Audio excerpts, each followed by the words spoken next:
Australia முழுவதும் COVID-19 மீண்டும் தலை தூக்கியுள்ள பின்னணியில் விக்டோரியா மாநிலத்தில் நிலைமை அதிகரித்து வருவதாக தகவல்கள் தெரிவிக்கின்றன.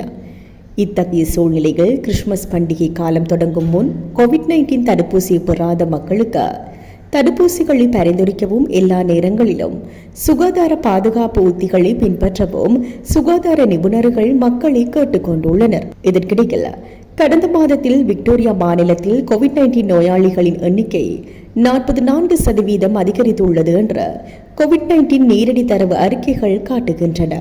விக்டோரியா மாநிலத்தில் கோவிட்-19 நோயினால் பாதிக்கப்பட்ட நோயாளிகளின் வைத்தியசாலையில் அனுமதிக்கப்படும் வீதமும் அதிகரித்துள்ளதாகவும் அக்டோபர் மாதத்தில் ஒரு வாரத்திற்கு வைத்தியசாலையில் அனுமதிக்கப்படும் நோயாளிகளின் எண்ணிக்கை சுமார் 197 அதிகரித்துள்ளதாகவும் அறிக்கைகள் மேலும் சுட்டிக்காட்டுகின்றன.